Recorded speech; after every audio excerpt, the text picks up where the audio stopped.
Good evening, parents and carers and other members of the community who are joining us this evening. And welcome to our webinar focused on worry, stress and anxiety. Before I introduce our speaker this evening, who I'm sure a lot of you will be familiar with in terms of her face. I was just saying she's a firm favourite of the Forest community now. But please do bear with us if we experience any technical difficulties. We're hoping this won't happen. The next webinar will be on Tuesday the 24th of June, which is our last webinar of the series, focused on transition and welcoming the new Year 6 pupils and parents and carers to the senior school. So if you don't have a child in Year 6 and you're not joining us in the senior school, then this could be your last webinar of the series. I just want to thank you for your commitment. And the Michaelmas webinar series for 2025 has now been confirmed, and you'll receive details of this schedule before the summer holidays. As always, thank you for your ongoing commitment, and please do continue to spread the word amongst the community of these webinars and the varied topics we cover. I'm pleased to say that our speaker this evening, Alicia Drummond, will be back, as always, to join us in the next academic series of our webinar. So we're going to see her again, and that'll be fantastic. But as a reminder of who she is, if some of you don't know and haven't seen any of the other webinars, she's passionate about evidence-based advice to parents, carers, teachers, and all those looking after children and young people, so they can be proactive in supporting the mental health and well-being of those in their care. Alicia also works directly with children and young people, empowering them to look after their mental health and well-being. She draws on the latest research from psychotherapy to psychology, neuroscience, and everything in between, along with her experience of working as an adolescent therapist. Alicia is a BACP accredited therapist, parenting carenting expert, sought after keynote speaker, member of the all-party parliamentary group for Fit and Healthy Childhood, an author and a mother. So when I listen to Alicia and read this, every time I read it, I feel quite bad about what I've achieved in my life. She truly is remarkable. She is regular sought for her expert opinion by the media, having worked with schools across the UK for over now a decade, delivering webinars, talks, workshops to a number of stakeholders. And in 2020, she created the Wellbeing Hub, and we stand behind how fantastic they are as a community. So remember, you all have access to the Wellbeing Hub, and we utilise those resources for pupils, parents and carers, training for staff. It is fantastic. So I urge you to access those resources if you haven't done already. And this award-winning platform provides schools with a whole school proactive approach to supporting the mental health of young people, now in over 180 schools. I'm sure that's more in the UK, impacting over 100,000 pupils, which I'm sure is more as well. Alicia is also going to be joining us for our RSHE conference as well next week. And again, she's a firm favourite of our community, always guiding us, always giving us new knowledge. And I'm so excited to welcome her back again to focus on worry, stress and anxiety. Welcome, Alicia. Thank you. That was quite the intro, wasn't it? Absolutely terrifying. I've got quite a lot to live up to now. But it's very lovely to be back with you. And it's actually over 300 schools now and about 170,000 pupils. So a huge number that are and more joining all the time, actually, which is amazing. So we're super grateful to Forest for your ongoing support. It's great. So managing stress and anxiety. This talk exists because, frankly, some stress in life is inevitable, and young people are going to need to learn how to manage it in healthy ways if they're going to stop themselves from kind of spiraling into panic mode or developing more serious mental health problems. And that's both important and actually really urgent, because according to NHS research published late 2024, children are now being referred to NHS mental health services in England for anxiety at a rate of 1 every 3 minutes. 1 every 3 minutes. That is nearly 4,000 a week. And of course, we are probably all very well aware, certainly those of you who have tried to access support, how difficult it is to get professional help there are simply not enough therapists to meet the need. So it really does make sense to work upstream to try and prevent those problems. Stress and anxiety are intertwined, although they are slightly different. So stress is your body's reaction to a trigger, which could be something as simple as running late for a kind of an important appointment. It's generally a short-term experience, and it can be a positive or a negative thing, because actually it gets us through those really tight deadlines.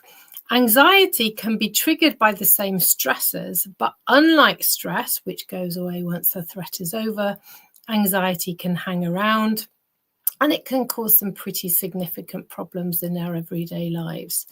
So if you have a child who is anxious, and you're wondering when is the moment to start to seek help, it is really when they are the anxiety is getting in the way of everyday functioning and causing really significant problems in everyday life. Anxiety comes in many, many guises, from obsessive compulsive disorder and panic disorder to separation anxiety and phobias.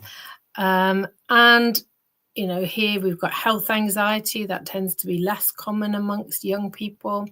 But the other two loom pretty large: relationships and performance. Relationships, particularly during adolescence, when the brain is undergoing really significant changes that make teenagers very highly sensitive to social interactions, to peer influence and relationships. So what's happening is the prefrontal cortex, this front lobes part here, which is there for decision making, and it's about impulse control. That is the last part of the brain to get its adult brain wiring in our mid-20s. And meanwhile, you've got the limbic system, which processes emotions and rewards, and that's really, really active during this adolescent period. They're trying to become independent adults to find their identity, and that means pulling away from us as parents. Then, of course, the peer group gives them that safe space to individuate, to experiment. But along with that comes this really quite intense, for some of them, fear of being criticised, judged, or perhaps ostracised.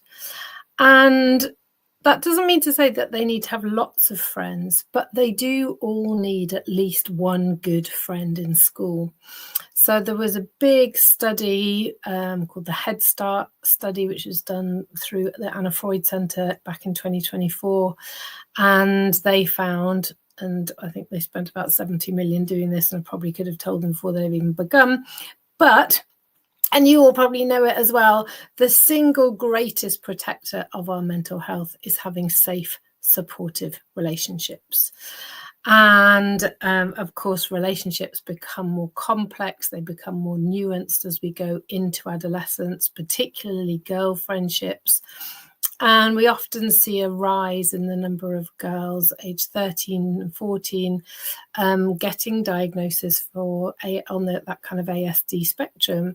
And it comes with very high levels of anxiety because they are struggling socially, because when we're young, often, particularly girls, are very good at mirroring and modelling. So they watch how other people do friendships, and it works when they're less complex. But as they go into adolescence, the relationships become much more nuanced, and suddenly all of those strategies that they've used aren't really working so well. So we can see very high levels of anxiety.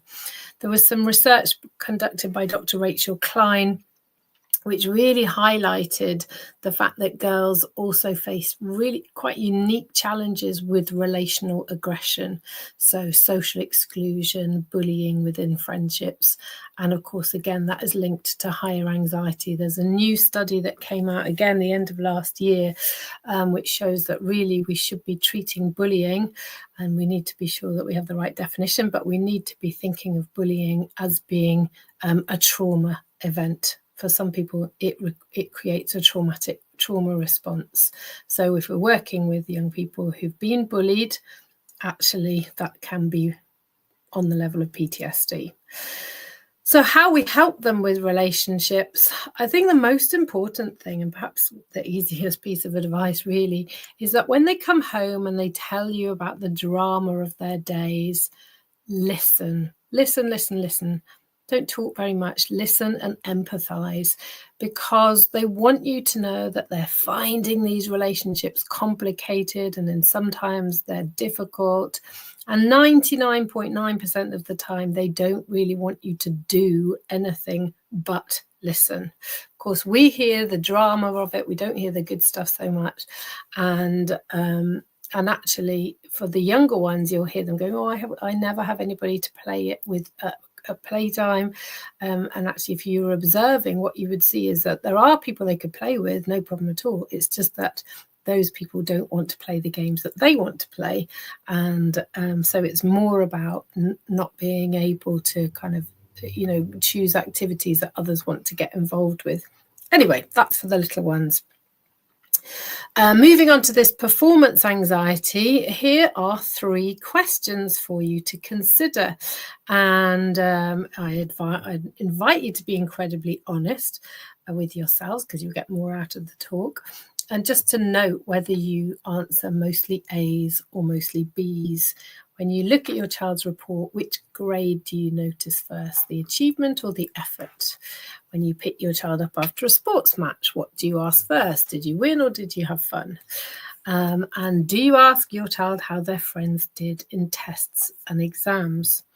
Now, if you answered mostly A's, there is a high chance that you are going to create what is known as an end goal culture. And the end goal culture communicates the idea that success is all about winning and being better than others. The focus is on results and grades and prizes and cups and winning. And if that's the focus, then we are very, very focused on what other people are doing. We go massively into that comparison culture. And I always think, I say to them, compare and despair. You compare yourself to others and you're ahead of them. Well, you know what? You're under pressure now to stay there. Compare yourself to others and you're behind them. You're just going to feel rubbish. The end goal communicates the idea that actually not being the best or winning, the extreme view is that if I'm not the best, I'm a failure. So the end goal culture ultimately creates this thing called extrinsic motivation. So we're motivated by things that are external to us, the social status, the prizes, the results, the opinions of others, rather than because it feels good. And the end goal culture can really kill the joy, because there's no pressure. There's so much pressure, rather, to win or to be better than others. If we have to kind of always be winning and getting to that end goal, then actually we can develop a fairly serious fear of failure, because you can only feel successful when you hit that end goal. And lastly, the end goal culture engenders feelings of inferiority.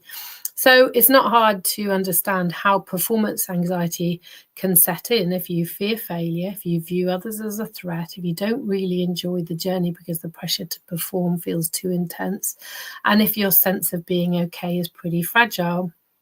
So if we want to reduce the pressure on our children, then we need to create what is known as a process goal culture. And the process goal culture is all about putting in your best effort, improving your skills, collaborating with others, and enjoyment. And if we can create this process goal, i.e. we're focused on the journey, not the outcome, the message that we give them is that success will come if you focus on the journey, if you focus on improving day by day. And if that's the case, we become our own benchmark. We don't compare ourselves to others. In the end goal culture, we can only feel successful when we've achieved that end goal, whereas in this culture, we're going to feel successful a lot more often, because we will feel successful when we see ourselves move a little bit further forward, improve, learn something new, give our maximum effort. And that all leads to a greater sense of happiness and enjoyment. And it also develops this intrinsic motivation, doing something for the simple reason that it feels good. If all you're trying to do is to be a little bit better or a little bit further forward than you were yesterday, you are very unlikely to feel like you fail very often. So we don't have that fear of failure. It's decreased. And if you're only comparing yourself to you, you can't feel inferior. So why is this so important? The end goal culture drives perfectionism and puts people under enormous pressure to achieve, both of which have been identified as significant contributors to mental health and particularly anxiety in children and adolescents. So my first thing is focus on the journey, not the outcome, and really help young people to realize that actually, some stress when we're heading into a performance situation is a really good thing. If you have a look at this graph here, you can see that actually peak performance comes at fairly significant stress levels. It's called situational stress, and all the research shows us that when we feel moderately stressed by an event, our brain literally grows to help us to overcome the challenge. So not all stress is bad. No emotion is bad. They all give us information and they all need to be felt.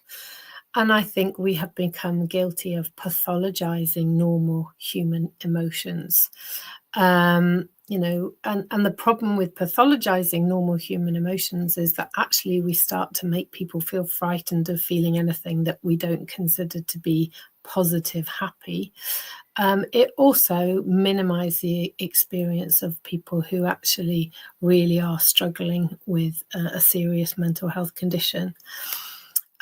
So helping them understand it's normal to feel, X, and giving them the tools to manage them is a much more helpful way. So, for example, if they're anxious about exams, so I'm sure some of them, I know the GCSE lot, most of them finished today, so they're all probably whooping it up somewhere.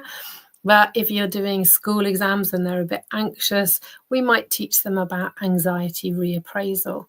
So anxiety reappraisal is really the idea that when we feel anxious, it can be a high energy state. So performance anxiety, generally a high energy state.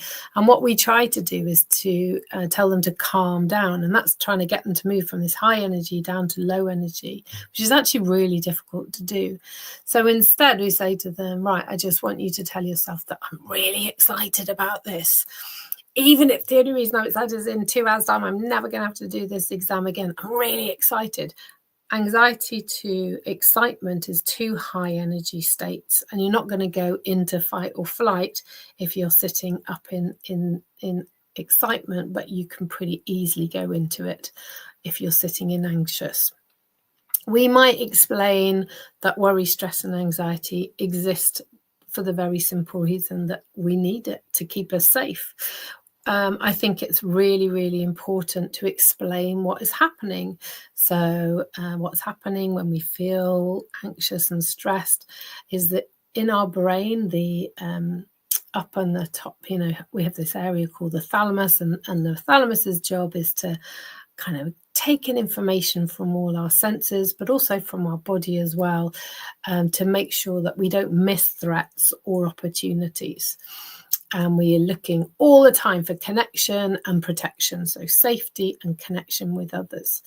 So if we kind of imagine it a little bit like a smoke detector, if we walk in the kitchen in the morning and there's smoke billowing out of the toaster, we have to decide really quickly, is this a piece of toast burning?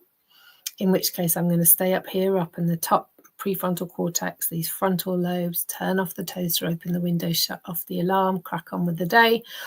Or is this life-threatening? And if it's life-threatening, I'm going to press the panic button, which is the amygdala, which is down in the emotional brain.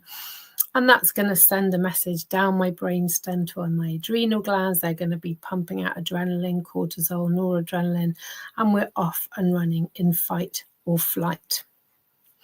If this is too big a thing and a recurrent thing, and we don't feel like we can survive it, we drop a level further and we go into what's called our dorsal ventral system. And that basically, dorsal vagus nerve, it's our kind of survival brain. That's kind of like, that's the flop and the fawn and the freeze.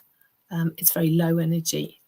And when that happens, when we go down to the first level, all of this stuff is going on in our bodies. And that's all fantastic if you are generally trying to run for your life, but we are absolutely not designed to live in this kind of permanent, semi-permanent state of fight, flight, or freeze.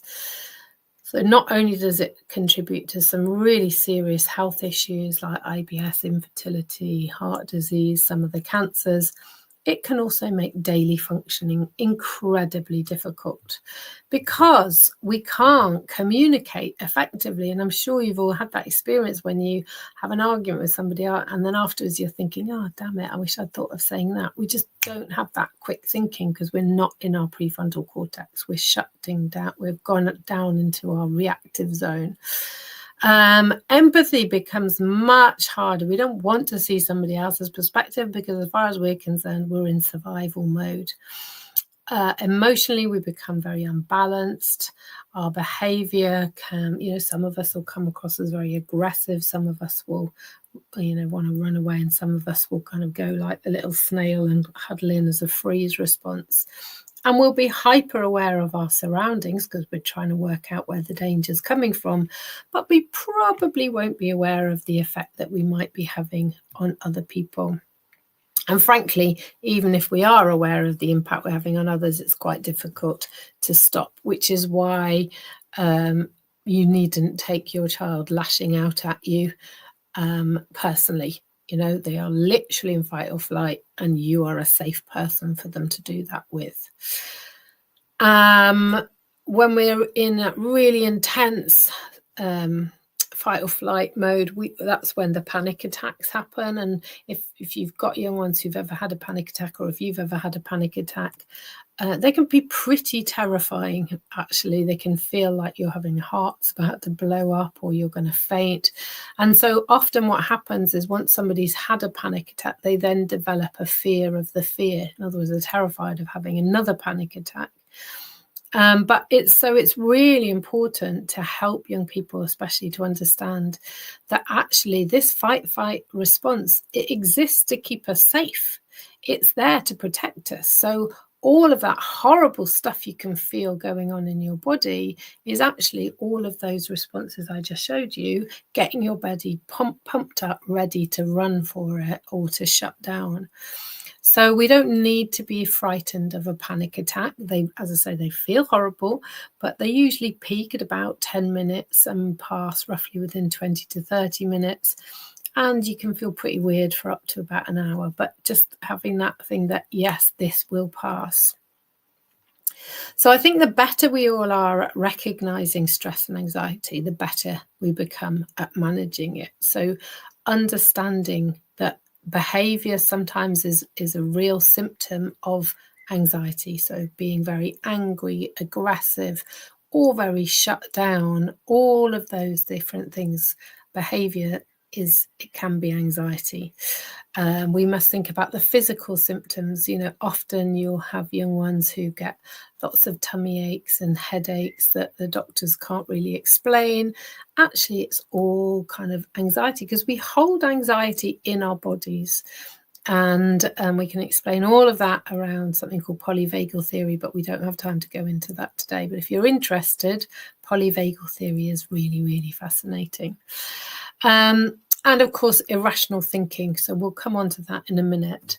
But I think it's really important when you've got young ones who are anxious that we're kind of looking at it holistically, and especially when we're thinking about what treatment to go for.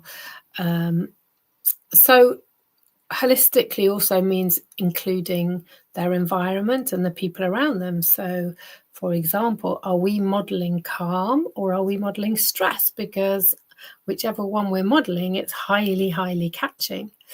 Do we have unresolved issues of our own that are influencing, for example, how much pressure our children might be feeling? So, for example, having a parent with body image or disordered eating issues is really difficult for girls in particular. Not saying it's not difficult for boys, but it's more difficult on the whole for girls. Are we perfectionists who subliminally give our children the message that anything less than perfect is no good at all? And I could go on, but it's just really important to recognize that our children don't want to let us down.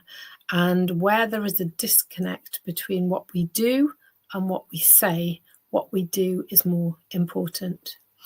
Moving on, thinking holistically, I always, when I don't work as an adolescent therapist anymore, but when I did, I would always ask for clients to be tested for vitamin deficiencies.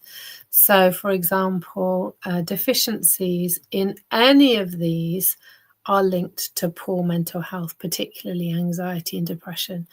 Some are also linked to poor emotional regulation and behavioural issues. If you're interested in nutrition and mood, then there's a brilliant podcast on the Wellbeing Hub, which I created with Lucinda Miller, who is the nature doc. Next, we have to recognise that, and this is really, really important, but it's difficult for us. We have to recognise that we do not overcome anxiety by avoiding the things that we are anxious about. We do not overcome anxiety by avoiding the things that we are anxious about. And the difficulty for us as parents is that we want to protect our children from pain. So we find it really difficult to push them at all to face their fears. Often we try to rescue them away from the things that are making them feel wobbly. We tend to become overprotective, and actually what they really need is for us to be courageous and encourage them to be the same. So of course we need to go gently, but we really do need to intervene early. Firstly, because we don't want them to suffer long term, and long-term anxiety is a horrible condition to have to deal with, but also because there are really good outcomes to treating pediatric anxiety, and the earlier we can get in there, the better. So we would start off with lots of empathy, lots of calm, and then really we need to encourage independence. And there is no magic formula on how hard to push, but what we're aiming for is outside of the comfort zone, but inside their safety zone. So I'll give you an example of this. A while ago now, I had a client and she developed a kind of school avoidance through anxiety, very, very anxious, severe OCD. And she was getting desperate. She wanted to be there. She just couldn't quite get through the door. Anyway, so I spent the best part of 2 weeks in the car park at 8:15 every single morning. And we started off sitting in the car, and I'd just say to her, okay, on a scale of 0 to 10, how anxious are you feeling right now? And she'd say, oh, I'm up at an 8. And I said, okay, fine. So we'd, faff around, chat about this, that, and the other. We'd play a couple of games of I Spy. And then I'd say to her, no, so now where are you now? She'd say, oh, I think I'm about a 4 or 5. Oh, okay. Do you want to stay here and stay in that zone? Or, do you feel like you might be ready maybe just to open the door? Oh, not today, Alicia. Okay, fine. I'm not going to push it. Maybe tomorrow we'll start just sitting with the door open. And we very, very slowly and gradually started to overcome this fear. And by the end of, as I say, 10 days, she was back in through the door. And I'm not saying I'm a miracle worker, and I'm absolutely not saying that's going to work for everybody, but it's really important to approach anxiety in that kind of, the messages that we can get over it.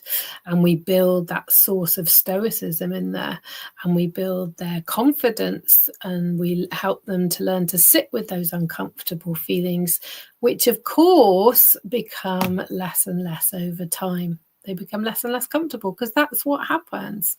The first time you, have to climb a tree and you're frightened of heights, it's terrifying. If you did it every single day for 6 weeks, by the end of the 6 weeks, you weren't really thinking twice about it.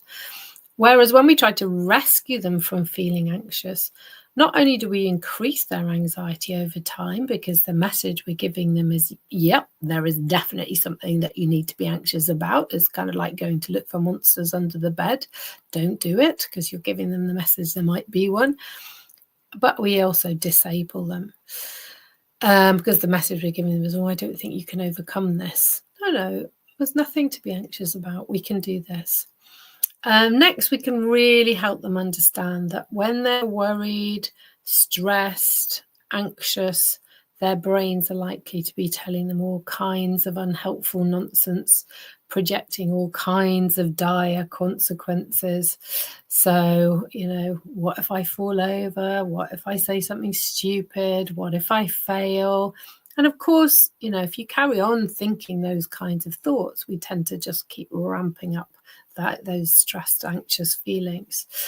But of course, the way that most we work is that our body sends sensory input up to our brain, which our brain then has to try and make sense of, to interpret. So, we get the sense first and the story comes out next. And it is, most times, it is just a story that we create. But actually, that's quite helpful, because, if we create the story, then we have the power to change the story. And that idea that thoughts are not always facts. So when we're thinking about anxious thoughts, we're projecting into the future. And of course, it can't be a fact because it hasn't happened. When we're ruminating about the past, it can't be a fact because it's just our interpretation of the event. Somebody else would probably have seen it completely differently. And we can kind of do the science around this. So there's a little experiment you can do, and just give yourself a few seconds and try and clear your mind of all thoughts and see if you can make yourself feel really, really angry. But you're not allowed to think about anything. You can clench your fists if you want. You can frown. You can do all of that. But can you make yourself feel really angry? Kind of guessing not, unless you're thinking about something. It is impossible to feel anything without thinking anything. And you can try that with fear or sadness or jealousy or any of the other emotions. Unless you're allowed to attach a thought, you can't feel something. You can feel the body sensations, but you have to interpret them. So thoughts are not really facts more often than not. So feelings can start with body sensations, which we then try and interpret in our thinking, and they become how we feel. So feelings, start with thinking. What are thoughts? Basically, they are electrical impulses which are triggered by awareness, consciousness. So, if you've ever had an operation, you're not going to remember anything until after you've come out into the recovery room. Because we only is like our brain trying to make sense. So REM sleep is when we dream, but we have to have, in light sleep, we have to have some kind of awareness to start doing that stuff. So it's sort of important to remember, and this is usually a little video, and you'll see that all moving and little electrical impulses jumping from one neuron to the next. So that's a neuron, a brain cell that you're looking at there.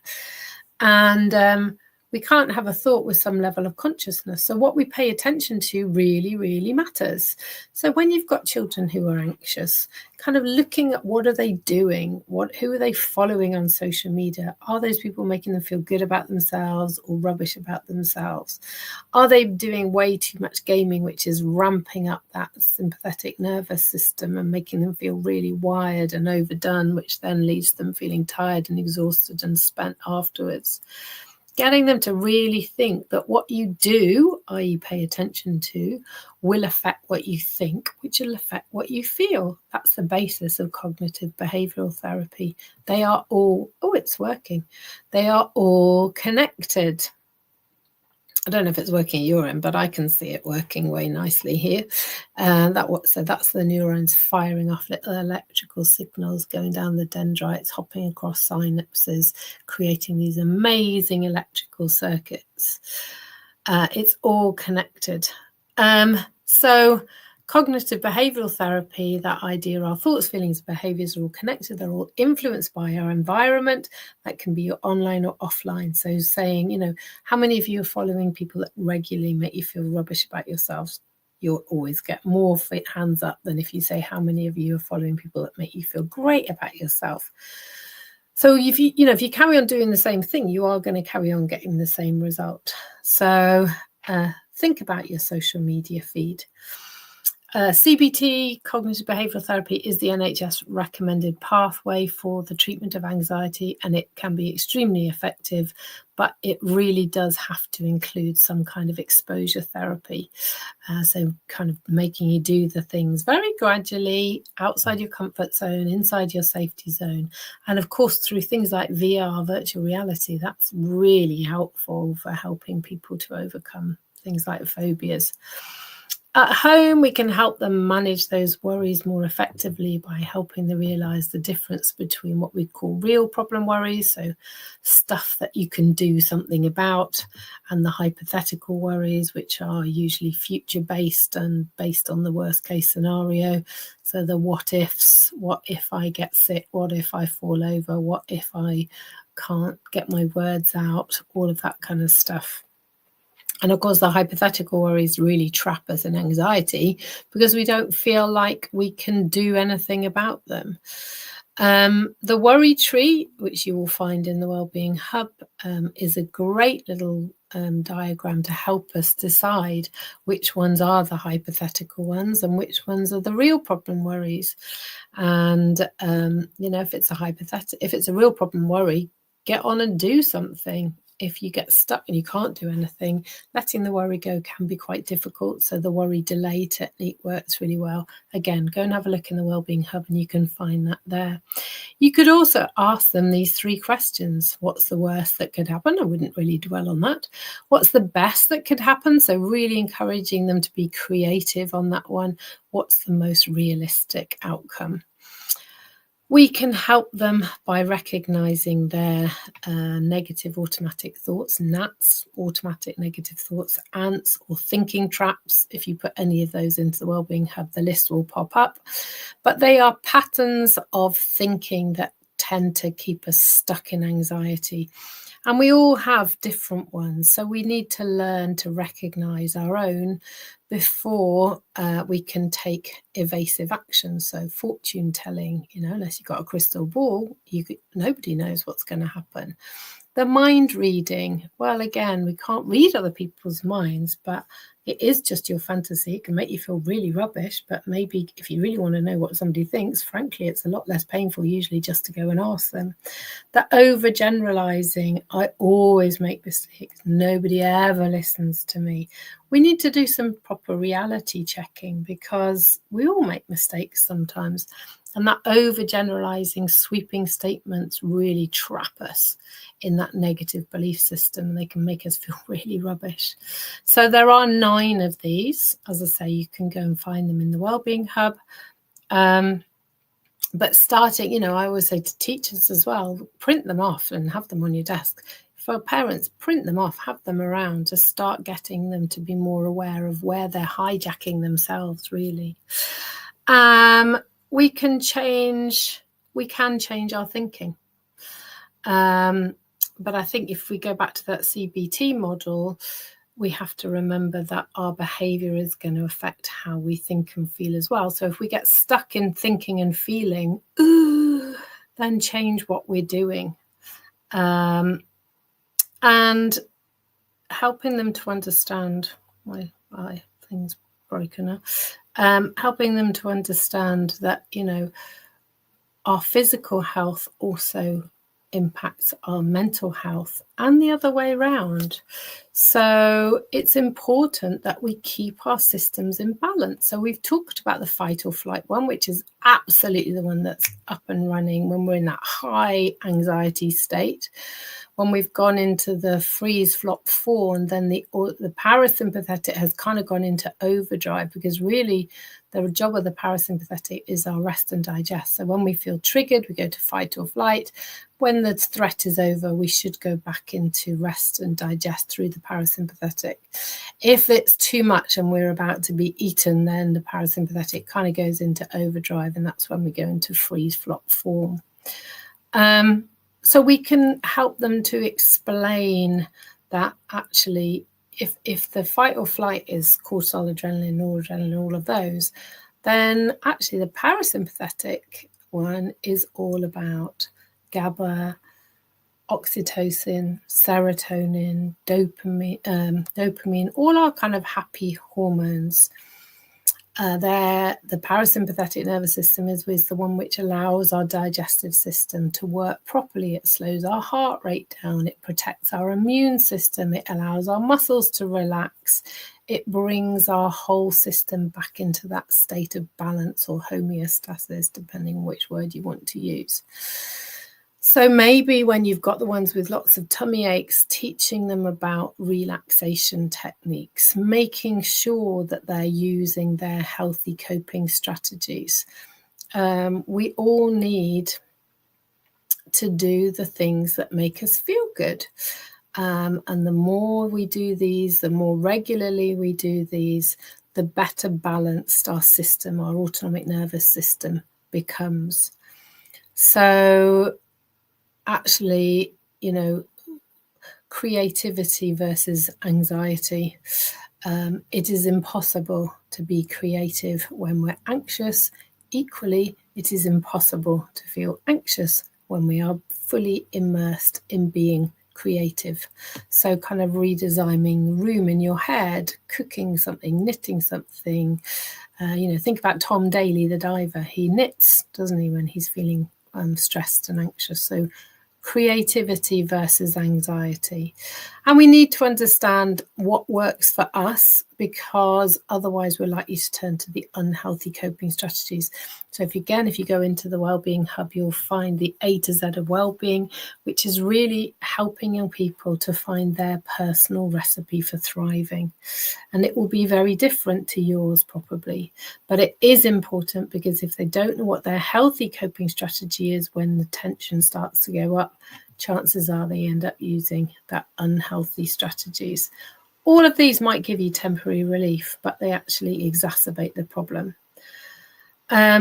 From time to time, we are all going to be triggered, and we will all become reactive.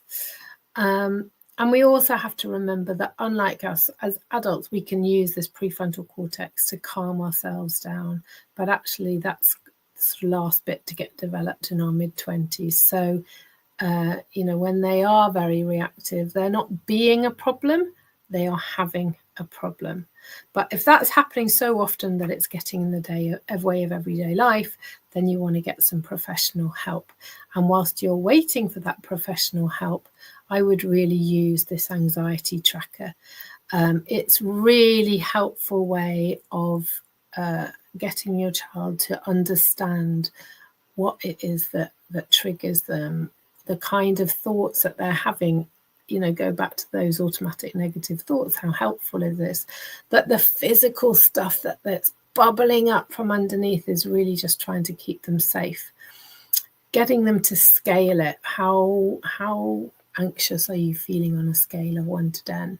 What did we do that helped us? So whether that's slow breathing, box breathing, breathe in for 4, hold for 4, breathe out for 4, hold the out breath for 4. That's really important, that bottom one there.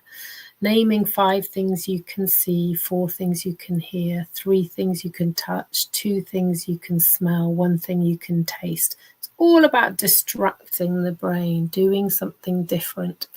What was I saying to myself? Was I being helpful to myself or not? Was I employing my inner critic, or was I employing my inner coach? And then after I did all those things, did it bring the scale down? So again, you can find a copy of this in the Wellbeing Hub, along with thousands and thousands of other resources, courses, podcasts, webinars, all the rest of it. For now, I really hope that you have found this helpful. If you haven't already got onto the parent portal for the Wellbeing Hub, There's your login as parents of Forest. It's all there for you to use. It's all free. If anybody's got any questions, please feel free to send them in. But from me for now, I'd just like to say a massive thank you for joining me. And I shall hope to see you all again soon. I'm looking forward to being up at Forest next week. Take care. Have a good evening.